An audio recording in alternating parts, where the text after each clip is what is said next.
morning, everyone. Again, welcome to the Conservation Lands Network 2.0 Progress Report webinar.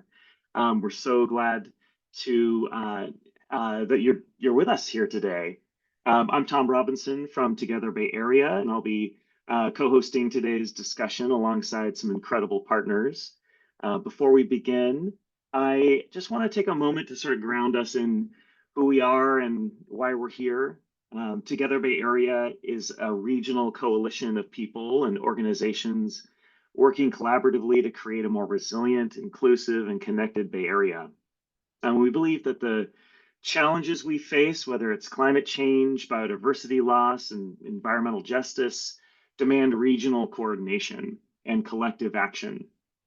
And that's exactly what the Conservation Lands Network, or CLN, represents. We also feel it's really important to recognize that every inch of land we're discussing today is Indigenous land, stewarded since time immemorial by Native peoples who continue to care for these lands today. And here in the Bay Area, we honor the many Indigenous nations and communities whose deep relationships with these lands persist despite centuries of displacement and oppression. And we also believe that it's essential to, as we say, go beyond land acknowledgements. And that's why the CLN isn't just a conservation planning tool, it's a framework that really must align with Indigenous leadership, sovereignty, and stewardship. And our work to protect, connect, and restore lands must be in service of right relations, where we center respect, reciprocity, and responsibility. The work is ongoing, and we recognize that today's conversation about progress toward regional conservation goals is steeped in a Western scientific worldview. And as we go forward with the CLN journey, as we embark on the CLN 3.0 update coming soon, we're committed and really excited to integrate Indigenous worldviews as well.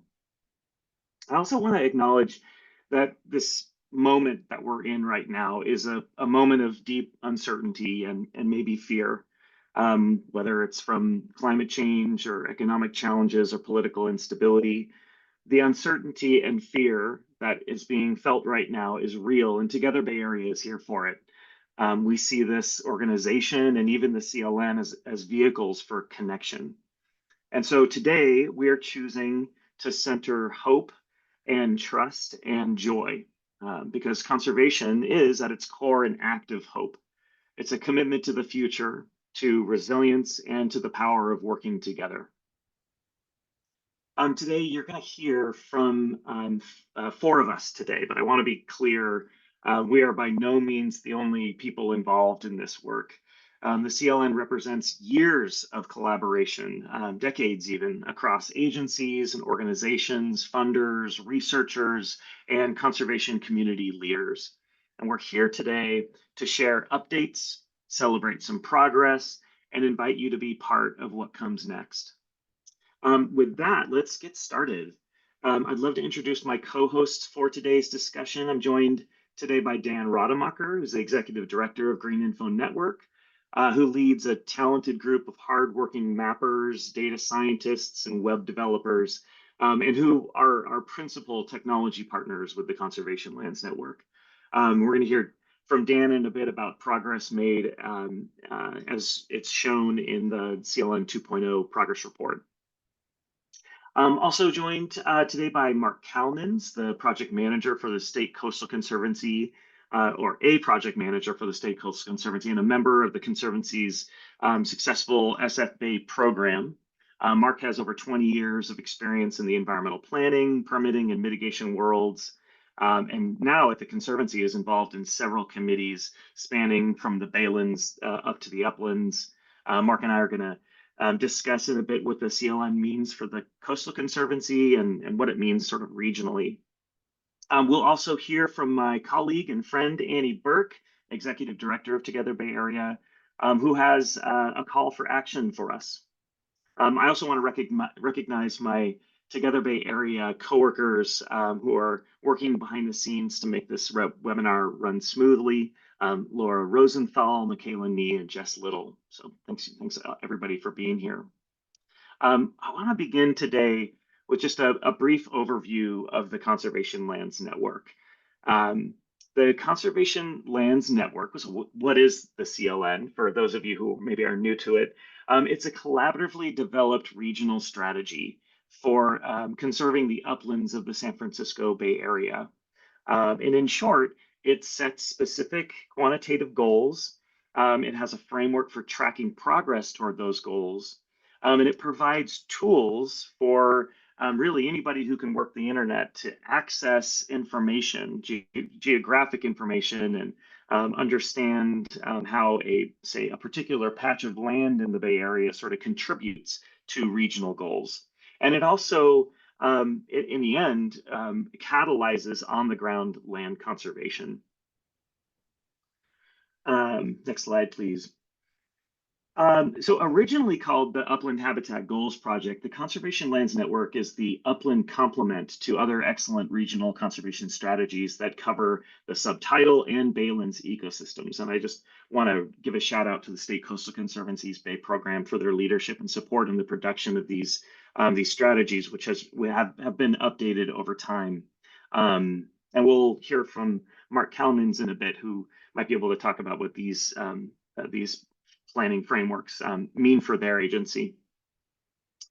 Next slide, please. The central question behind the CLN is that if we want to ensure that all the various types of upland habitats found in the Bay Area persist into the future, and to do so in the most strategic way, what does that look like? Like, how much area are we talking about? And where are those regionally important areas? Next slide. So by gathering experts from around the region and employing modern scientific tools, we can actually provide an answer to those questions. And what you're seeing in this map is a network of lands, and they're noted in the blue and the green, that contain a representation of all the different types of upland habitat in the Bay Area and in appropriate amounts. Next slide. So in short, the blue and the green areas are the most strategic areas to conserve per the experts that we convene throughout the Bay Area. And I just want to make a couple of quick notes that first of all, if land is not blue, it doesn't mean it has zero value for conservation. Of course not. What we're really trying to do here is create a vision that we can all start working toward, that we believe in, and that we agree contains all the types of habitats that are important to conserve in the Bay Area. We also understand that streams, the sort of engines of biodiversity, are extremely important. So we have priorities for streams as well. And those streams often go through urban areas. And those urban areas, as they are shown in this map, typically are massed out and sort of grayed out. And one of the advancements that we're really excited about for the next iteration of the CLN is to see what it looks like to color in those areas with biodiversity priorities. So we had a webinar last week that's also on Together Bay Area's website. So if you're interested in urban biodiversity in terms of regional conservation, please check out that webinar. Next slide, please. So the CLN has kind of a very large set of very habitat-specific goals throughout the Bay Area. But the steering committee of the CLN 2.0 report or project also came up with 5 regional conservation goals. And these are to conserve 2.5 million acres of priority lands, or that's about 50% of the terrestrial Bay Area by 2050, something we feel we can achieve. The second regional goal is to conserve rare, diverse, and irreplaceable landscapes and manage them for health and resilience. And since Dan Rademacher is going to go through each one of these, just wanted to highlight the first 2, and we'll dive into the last 3 in a little bit. But in addition to those habitat-specific goals, we have these regional goals. And all of these goals are tracked over time. Next slide, please. So what does the CLN sort of do for practitioners? Well, the CLN produces tools that hopefully focus local conservation efforts on the region's biodiversity and support ecological function.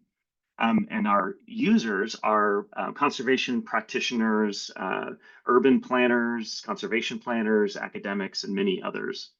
And what's interesting about the CLN is that it can be applied not just in the 9 county Bay Area, but it's the 10 county ecoregion. That includes all the counties that touch the Bay plus Santa Cruz.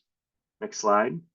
And folks can access all of all of the information through our tools at bayarealands.org. We have a tool called the Explorer, which allows you to view the mapping that's related to the Conservation Lands Network. Next slide. But also produce custom reports for any area that you draw in that 10 county Bay Area region. Next slide. And the report has an abundance of information, not just biodiversity information, but also information related to non-biodiversity things like wildfire risk and visibility and some other things that would be really interesting to I'm sure everybody on this call. So go on to, not yet, but after this webinar, go to bayarealands.org. And if you haven't played with the Explorer tool yet, give it a run. Okay, next slide. Okay, so why are we here today? Well, as I mentioned, the Conservation Lands Network has a framework for tracking progress. And we just published the 2.0 progress report. And in it, we have quantitative information for all of the regional conservation goals as well as the habitat goals. And to help us, sort of dive into this deeper, I'd like to welcome Dan Rademacher to the stage to tell us about the progress made on each of those 5 regional goals. And I just want to mention that Dan and his team at GreenInfo Network crunched all of these numbers and built a really beautiful online dashboard. So, Dan. Thanks, Tom. Hi, everybody. Yeah, I'm Dan Rademacher, Executive Director at GreenInfo Network, and we've been doing the data work for the Conservation Lands Network since its inception, I would say, and I'm excited to be here and talk about it. So let's dive into the progress. Next slide. So overall, we are doing really well. This is a image from the dashboard that you can find at bayarealands.org. And we now show the delta, the change between the last update in 2019 and the update based on the 2023 data and how much longer we have to go. And so over the course of those 5 years between 2019 and 2023, conservation organizations closed the gap towards our 2050 targets by 9%. So that's an additional 132,000 and change acres conserved between December 2023 and January versus 2019. And we saw increases in all 10 counties. And that's great to see. We're making progress everywhere. Tom will dive into a little bit more detail later on about county by county levels. And all this conservation, this is the roll up, the big goal. And underneath that, within that 9% increase is just an incredible amount of significant native habitat, progress on specific habitat goals, and keeping the region on track to conserve 50% by 2050. Or maybe I should say almost on track. There is a little bit more we need to do. So let's go to the next slide. So those lands that we've protected over that time are shown in orange here. I'll zoom in a little bit on a couple of examples, but the green lands in dark green and light green were protected by fee title or conservation easement as of 2019. And then in that time that we've been measuring our progress, the orange lands were newly protected or conserved in that time. And so, overall, we were starting from a big base, as probably a lot of us on the call know. We have an incredible richness of already conserved lands in the Bay Area that form the heart of the CLN. And then we're expanding from that really strong base of land conservation. So we'll zoom in on a couple on the next slide. So we can see here new easements around Lake Berryessa were really significant. These are, I just zoomed in on a couple that you can really see from the regional view. Shout out to the Land Trust of Napa County for these easement lands to the east of Lake Berryessa, and then also some fee lands around Morgan Hill. Several ranches there that Post and its partners have conserved and protected. So there's lots more in the map. We can't go through them all today, but these are just a couple that when you look at that whole Bay Area region, a couple of orange large new contributions that stood out to me. Next slide. So what if we did the same thing we did over the last 5 years, every 5 years through 2050? I was hoping this would land exactly on that 50% goal. Close, but not quite. We will end up at about 93% of the goal and have 7% remaining. So there's, 175,000-ish acres that would be not conserved if we continued at the same rate. So in order to meet that 2050 goal, we would need to conserve about 34,000 more acres every 5 years to reach that goal, which, it'd be wonderful if we were totally on track or even ahead of schedule. But this also to me feels like we're within the target distance, right? I mean, that protecting 50% of a region by 2050 and that goal that we set now 10 plus years ago, that's a big, what do they call it? Big hairy goal, and big hairy audacious goal maybe. And so to be that close and to know that we're within striking distance and just a little more turned up of the effort will get us there. So next slide. Yeah, and the progress across the goals. So goal 2 is about conserving particularly rare and irreplaceable landscapes, and with different 3 different ranks of rarity. Um, the uh,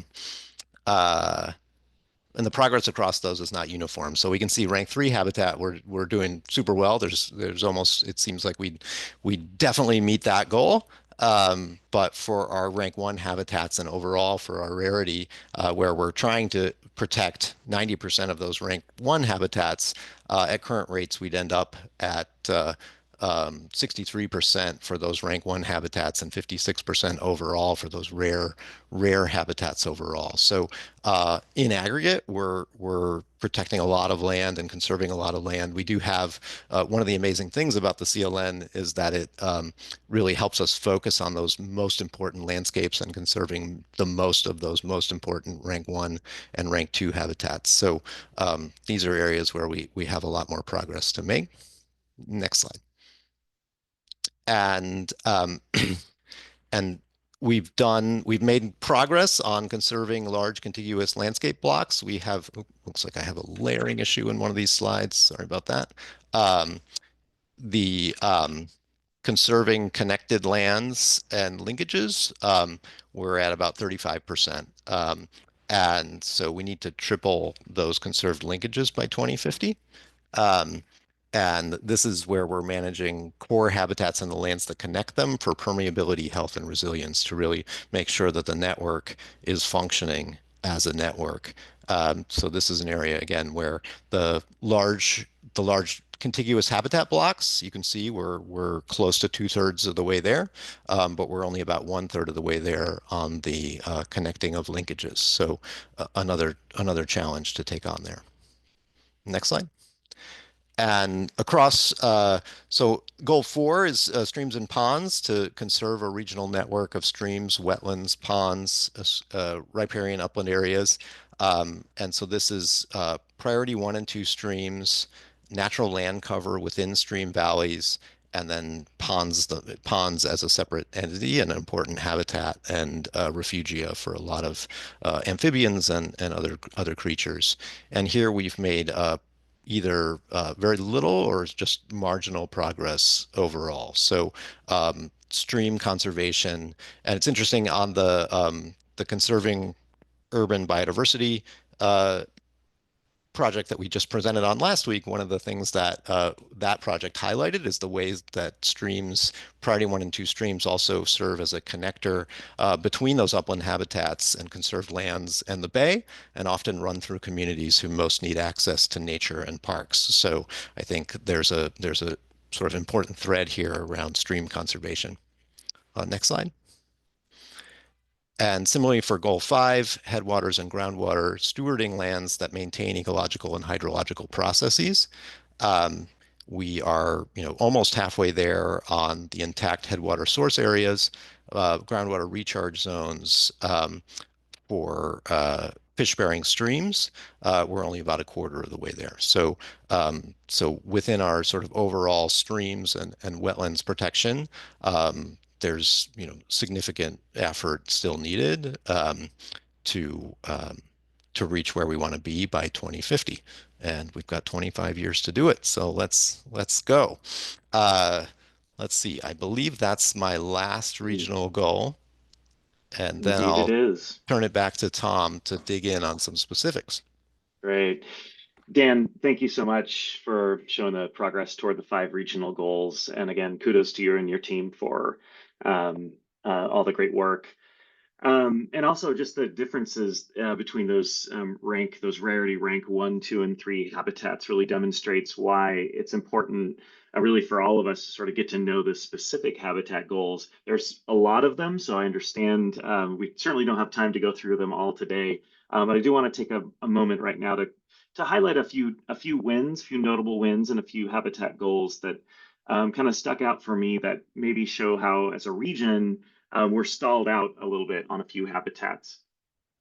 Next slide, please. So first, I just want to step back and this is really, as Dan mentioned, it's a phenomenal amount of conservation work that just transpired over the last 5 years, especially given that during that 5 years there was a global pandemic. Over 130,000 acres were conserved. Um, and there was conservation in every county in the 10 county Bay Area, which is a huge accomplishment. I want to highlight just a couple really big jumps. Napa and Solano, for instance, conserved quite a bit of land in that time period. So shout out to the folks who are working in both of those counties. But again, really sort of a shout out across the region. Some really incredible hard work was done over those last five years. Next slide. I want to just highlight a couple of habitats that had some notable wins. Fremont cottonwood woodland, this is kind of a alluvial riparian habitat, which very often gets the short shrift on conservation, jumped from 5% of its goal to 10% of its goal, so doubled. A lot of that was from the Fopiano conservation easement by the Sonoma County Ag and Open Space District. Just a really tremendous riparian conservation. Also some upland with that conservation easement as well. But it just highlights how one conservation transaction can actually really it can be very much detected by the CLN progress reporting. Blue oak woodland also some big jumps, getting closer to its fulfilling its goal. It's now at 86% of its goals. A bunch of, as Dan mentioned, a bunch of really tremendous projects by the Land Trust of Napa County contributed heavily to that big jump. Oregon white oak woodland, also big jump there. More work by the Sonoma County Ag and Open Space District. If we went habitat by habitat, there's more jumps, more gains, more organizations working around the area. I just wanted to highlight a couple of these. You see the blue stars there. Those blue stars, I sort of labeled these ones because the last time we did an update, these habitats were habitats that were stalled out for years. And so to see them get some gains this time around, they earned some blue stars. You're also probably noting a kind of a similarity. We're talking woodlands here. Interestingly, we do a really great job in the Bay Area of conserving kind of conifer forests. In general, there are still some conifer forests that are stalled out, um, but yeah, oak woodlands are they need our help, and so it's really great to see these oak woodlands getting the help they need. Next slide. And then yes, there are some that again oak woodlands that are kind of stalled out. So for instance, black oak woodlands are at 20%, and they've been stalled out there for about 12 years. Valley oak woodland stalled out for about 14 years at about half of their goal. So just a couple of examples of how if we as a region sort of dive into the findings of the progress report, we might see that with some strategic actions, we can actually start seeing advancements in some of the ones that are stalled out. This is just a taste. There's more in the progress report. There's more in the CLN 2.0 report. All of that is at bayarealands.org. Really just trying to plant a seed here, plant an oak acorn here. So with that, I'd love to transition to a conversation with Mark Kalnins, who can sort of help us to sort of take a step back from the specific goals, those regional conservation goals, the habitat goals, and talk about what all this means for the region. So as I mentioned before, Mark Kalnins is from the State Coastal Conservancy. He's a project manager, and I've been working with Mark on the progress report, and will be working with him on the upcoming CLN 3.0 update project. It's a total pleasure working with Mark, and Mark, welcome. So glad to have you today. How are you? How are you doing? Thank you. That's an excellent question. Good morning to everyone, and thank you for everyone for being here. And I will say I am so extremely grateful and encouraged, I think, is how I'm feeling. Optimistic. To be able to have this forum, to be in community with everybody, having this discussion about conservation in the Bay Area and the larger regions of the California coast. Particularly, I represent the California Coastal Conservancy, and we work in very large landscapes. And I can just say how encouraging and exciting it is to see the work that you all are doing, that the work that your partners are doing, and to really see the alignment in around goals, and really around the mission that I think we all feel that we have. So I'm feeling extremely grateful to be able to be in community with you all and to have that conversation. These are trying times, and having the opportunity to have something like the CLN as a centering, a kind of a grounding point for us in the Bay Area is so very exciting. So I'm just so proud of the work that you all do, and really grateful to be able to support the great effort here. Wonderful. Thank you, Mark. And we're so grateful for the work that you and your colleagues at the Coastal Conservancy do. Curious, how does the Coastal Conservancy use the Conservation Lands Network in its partnerships and its grant making? Yeah, so maybe it'd be helpful as a little bit of a context setting, maybe a little take a higher view of really what the Coast Conservancy does and what our role is in with Together Bay Area and the Conservation Lands Network. In case maybe some folks on the call don't know, the Conservancy has been around since 1976. It's really one of 10 state conservancies. And our vision is of a beautiful, restored, and accessible coast for current and future generations of Californians. And really importantly to our mission and strategy is that we act with others. We act with other conservation partners, with communities, do really robust engagement with communities to protect and restore, increase public access to California's coast, ocean, coastal watersheds, and the San Francisco Bay Area. And I think there's a couple of key, and I want to really highlight that we act with others. And I think this work that we're doing here today is an example of the really great things that can happen, and seeing the progress that have happened in the past 5 years with regards to land conservation in the Bay Area, and really having that opportunity to see the performance, right? To see the trends is super exciting.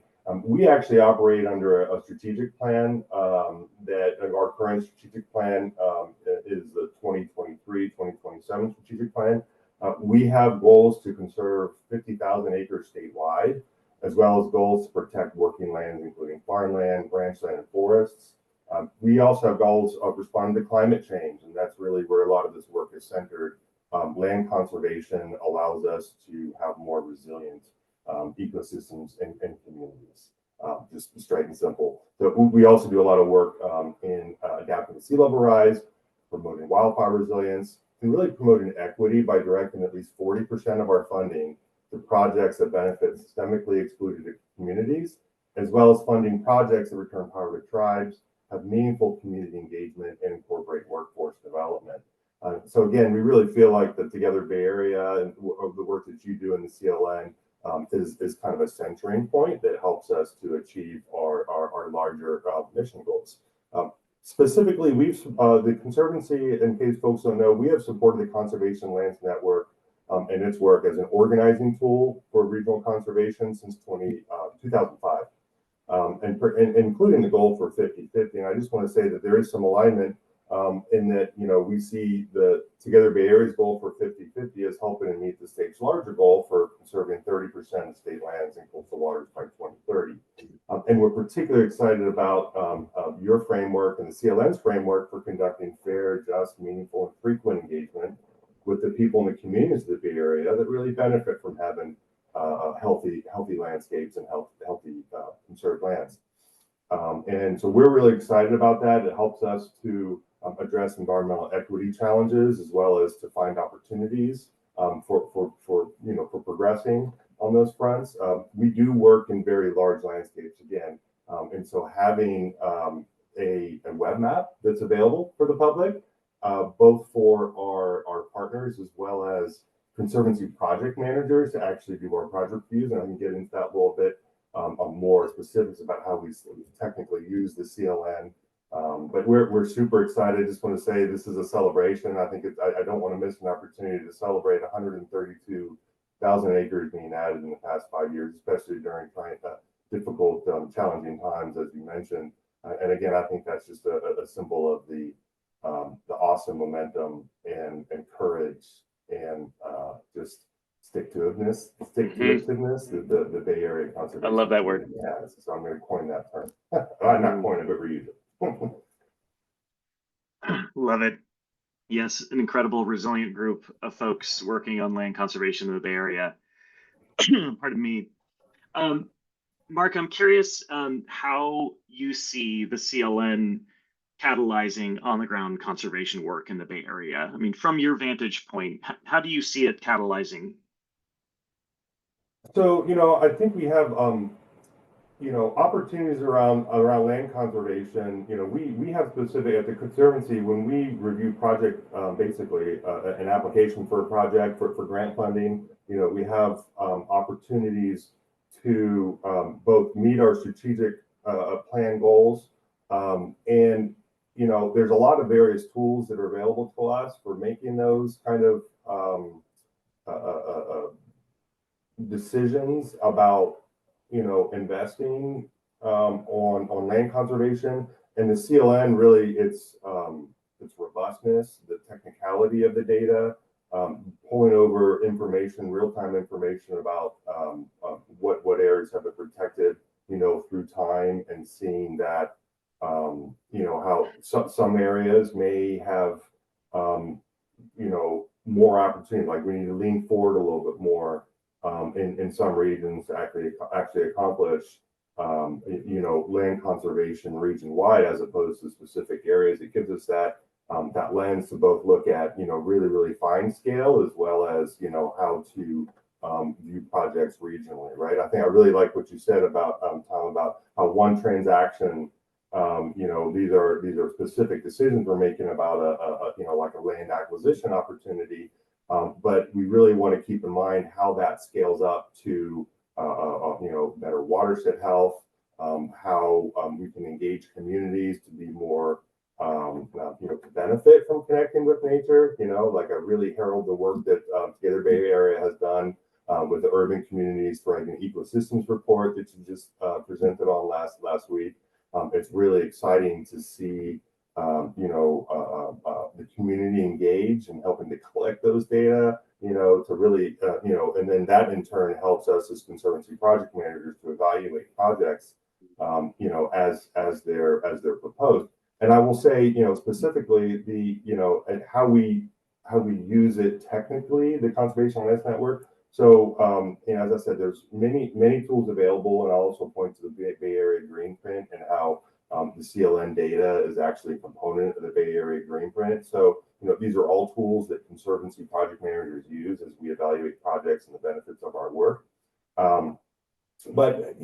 So because we see the importance of this as a tool and its simplicity as well as a tool, the Conservancy now requires all grant applications and funding proposals for new projects in the 9-county Bay Area, particularly the acquisition projects, that these applications include a conservation portfolio report that's pulled from the web tools, the CLN web tools, which Tom mentioned earlier. And so Conservancy staff are using the conservation portfolio report really to weigh the conservation merits and values of a particular project. We evaluate against our project selection criteria, as well as how it integrates, helps us to meet our strategic plan.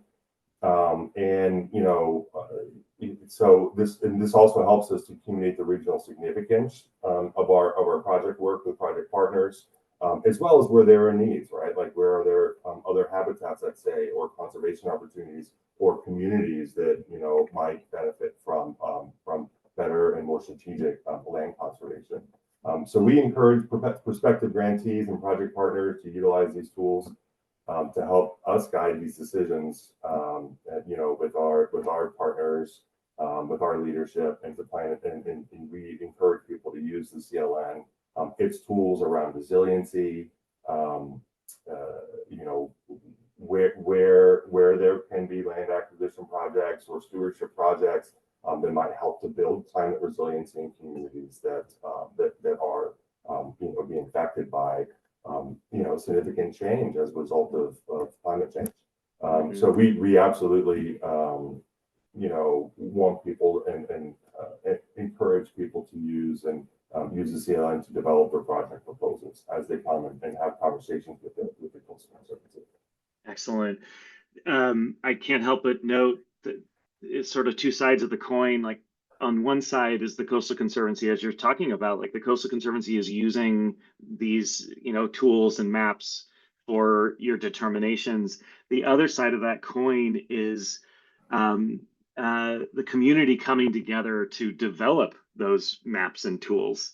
And in that way, the CLN really, that's sort of the CLN living its best life is as a synchro and an expression of the conservation community in the Bay Area, linking arms and saying, yes, we agree that these areas are important because of these principles, because of these habitats where they happen to be distributed.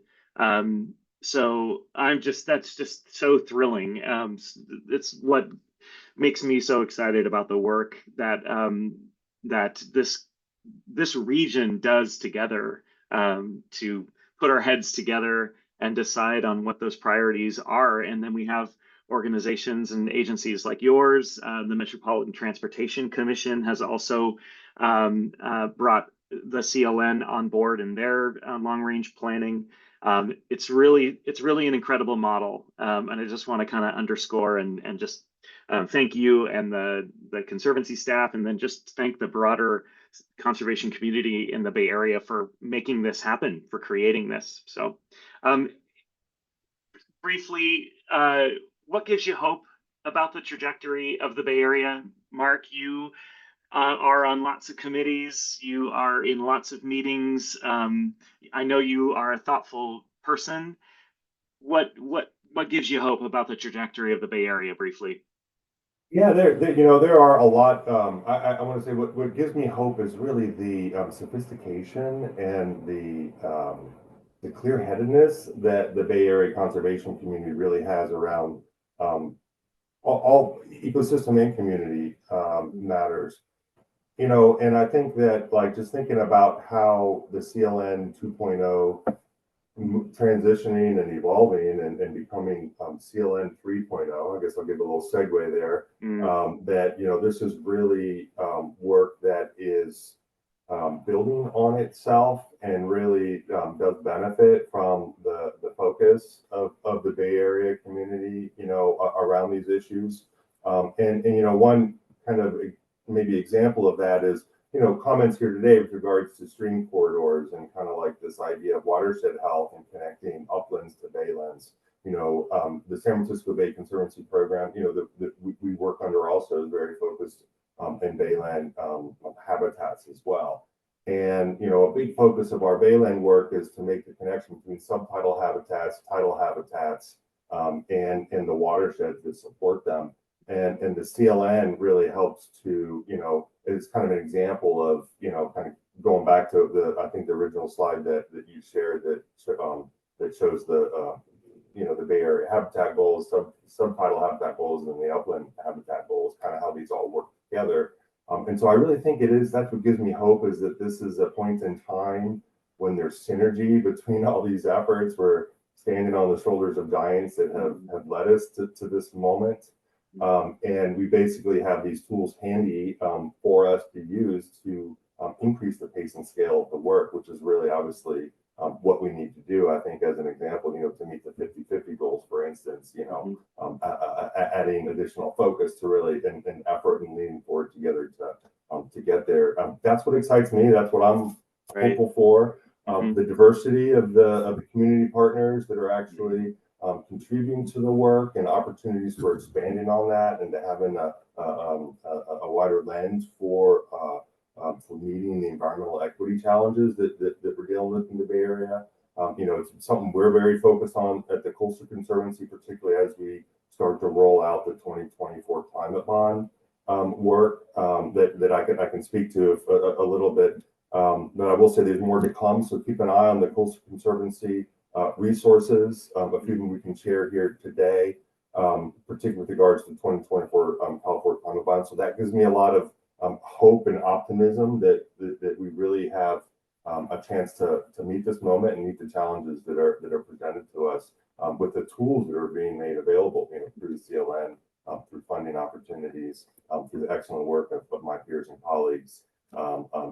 Amongst the various state agencies, as well as the conservation community partners in the Bay Area. And this is obviously a celebration of them, right? This is, I think, when we see the acquisition goals and you know, every county having moved the needle forward on conservation efforts, I think is extremely exciting and something we should not forget to celebrate. Hear, hear. Thank you, Mark. Really appreciate it. Appreciate your thoughts, your comments, all the great information, and just for you being here today with us. So thank you again. Next, we'd love to hear from all of you on the call. What questions do you have for Mark or Dan or me? I also would like to invite Annie Burke to the panel.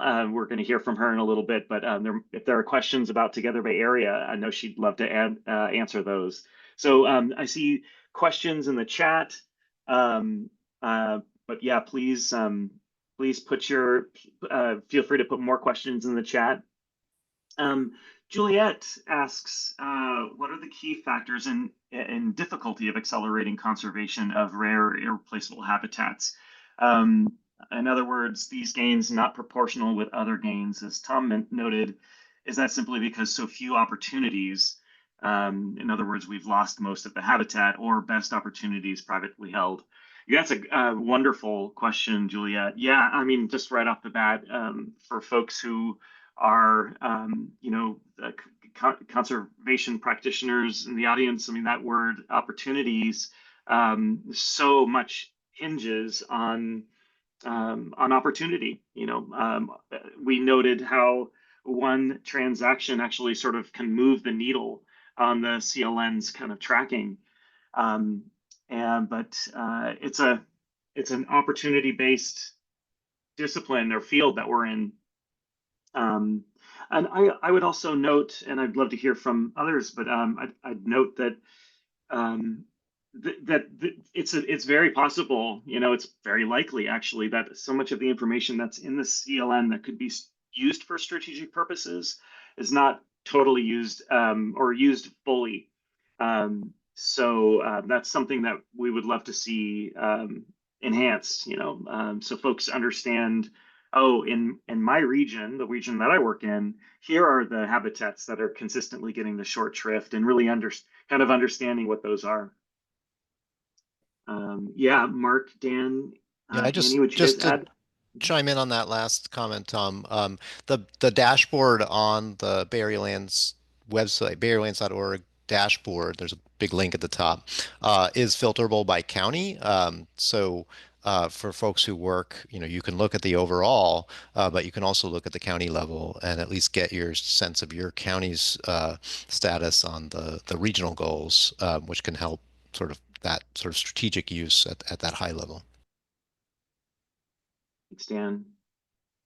More questions. Caitlin says, I'm a longtime fan of the CLN and Together Bay Area. Thank you, Caitlin. Longtime fans of yours and Snow Ecology Center. Question is, CLN seems primarily designed for land trusts and open space districts. How do you hope other organizations to use it if they don't do real estate transactions? Thank you so much for bringing that up. And Mark, you and I have had many conversations about this, as well as with Annie. This really is, Caitlin, you put your finger right on sort of the next frontier for the CLN and is a focus of the 3.0 project. The integration of land tending and land stewardship into the CLN is sort of the next step, just because we all know a deed restriction or a shift in fee title does not mean that the resources and the habitats and the biodiversity in a location mean that they're thriving. So in short, I'll offer up that one of the things in the Conservation Lands Network 3.0 project is to explore this very idea that you're bringing up with the community. There's a reason it doesn't exist in the CLN right now, sort of like stewardship priorities, that kind of thing, resilience priorities. Those are really challenging things to tackle, but we can't wait to tackle. And the Coastal Conservancy was bold and audacious enough to fund that exploration with you all. So more to come on that. Annie or Mark, would you add anything to that? Yeah, can I jump in? Please. It's a great question. One of the things that I'm observing about what's happening at the state level around 30 by 30 is this same question that you're raising, Caitlin, of, there's only so many people who are in organizations who are actually purchasing land for conservation purposes. And we need everybody involved in the conservation and environmental movement to support that state goal of 30 by 30, just as we need it here at the regional level.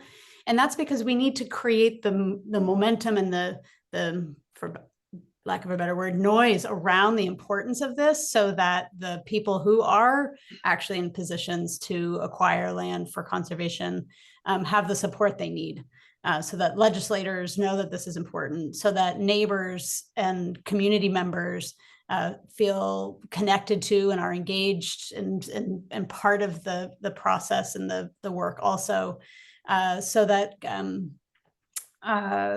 funders and donors and the philanthropic community is engaged in this. So even if you or I am not in buying land per se, I think we all play roles in helping that make it possible. So and everything that Tom said too, and thinking about beyond just acquiring land, there's a lot that we want to do in 3.0 to tee this up.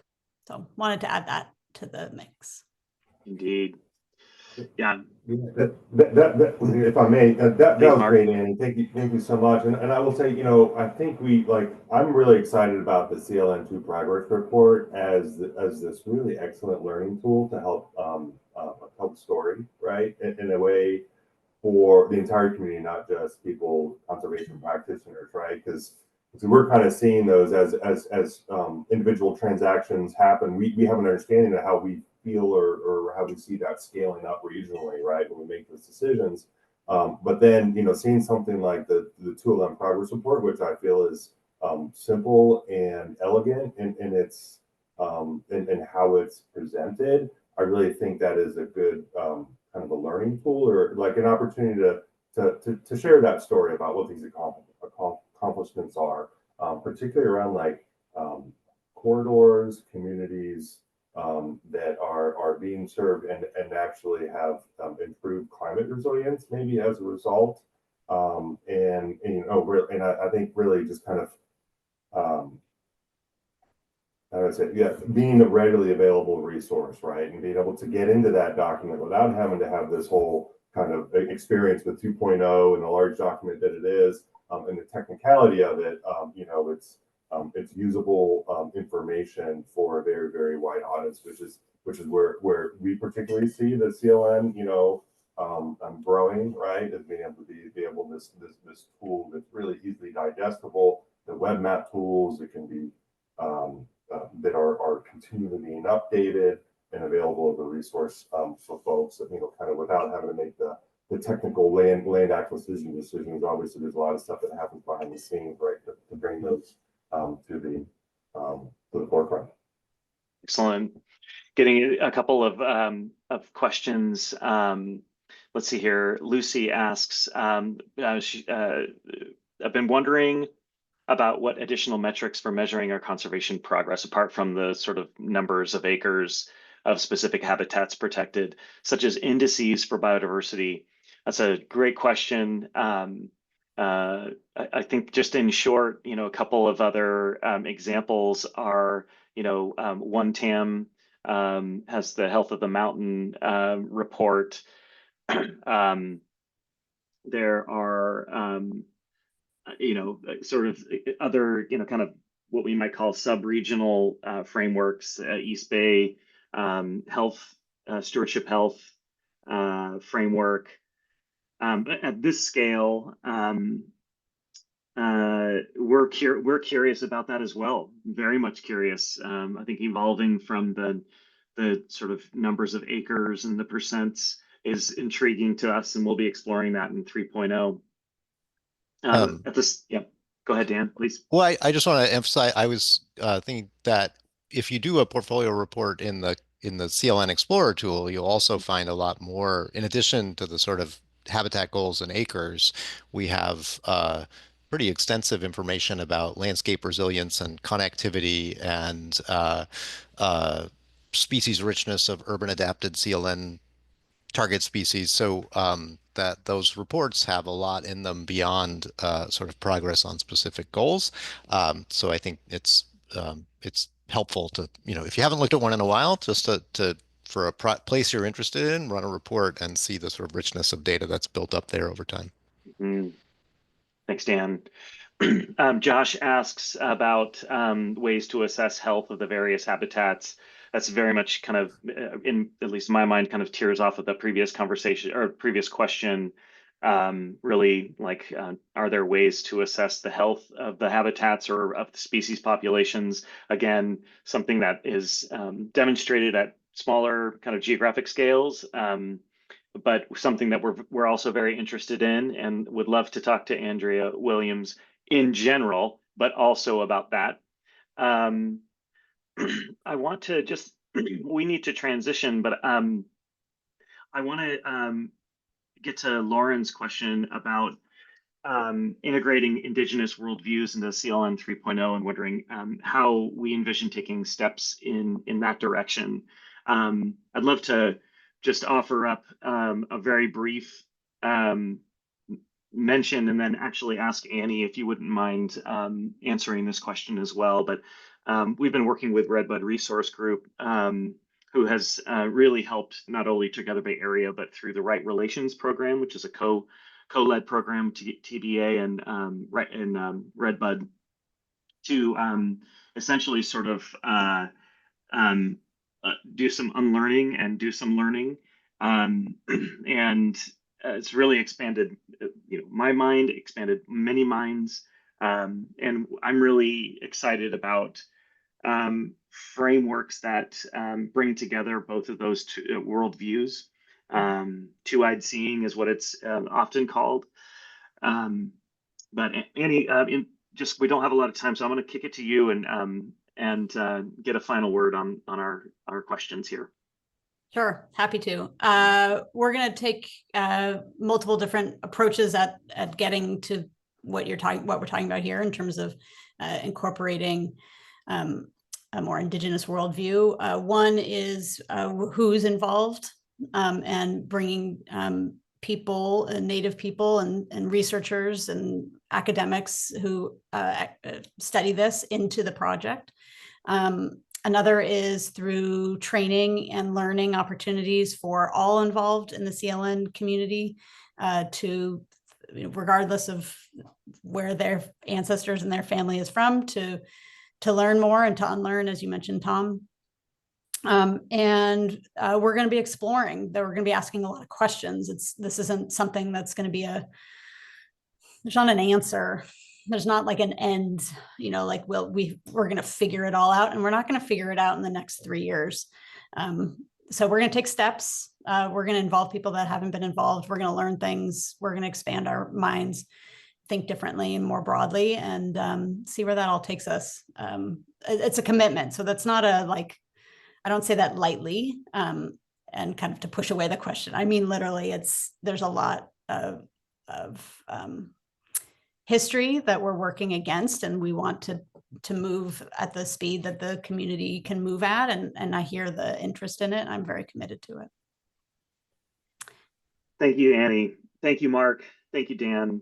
I'm now going to ask Annie if you wouldn't mind continuing with your call to action. Thanks, everybody. Thank you, Tom and Mark and Dan and everybody for your questions. I wish that we had more time to get to all of them.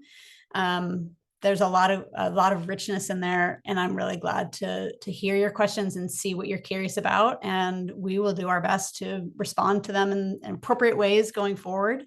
And as we wrap up, we want to talk about what we can do together. And so I have an invitation to you each at the local, the regional, and the state level. And first, let's start with local level. There's a lot that we can do. And one of the most important things is to keep up the urgent and patient work of conserving land. This is long-term work that we're doing, and it's really important that we keep going. And by conserving, I mean the acquisition part, but I also mean the stewardship and the restoration and the connecting people. I mean conservation in the most broad sense. There's the Climate Bond Prop 4 funds that are coming this summer, partnering with local Native American tribes, get more connected into Together Bay Area in various different ways. And there's some other things up here on the slide that you can see. I really encourage you to get even more involved at the local level. Next slide. At the regional scale, of course, read the progress report. That should be obvious if you're here. That should be one of the first things you should do. Get connected into the Conservation Lands Network project. You can join our mailing list. You can send questions and ideas to us.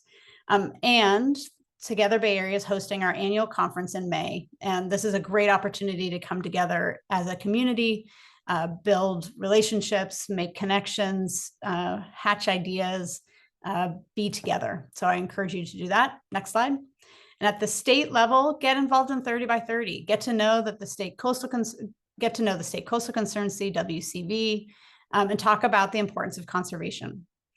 And then finally, next slide. Thank you for coming. Stay grounded, work together, and let's keep doing the work that we've been doing. Thank you so much for coming. Thank you to our panel for speaking, and I hope that you have a great rest of your day.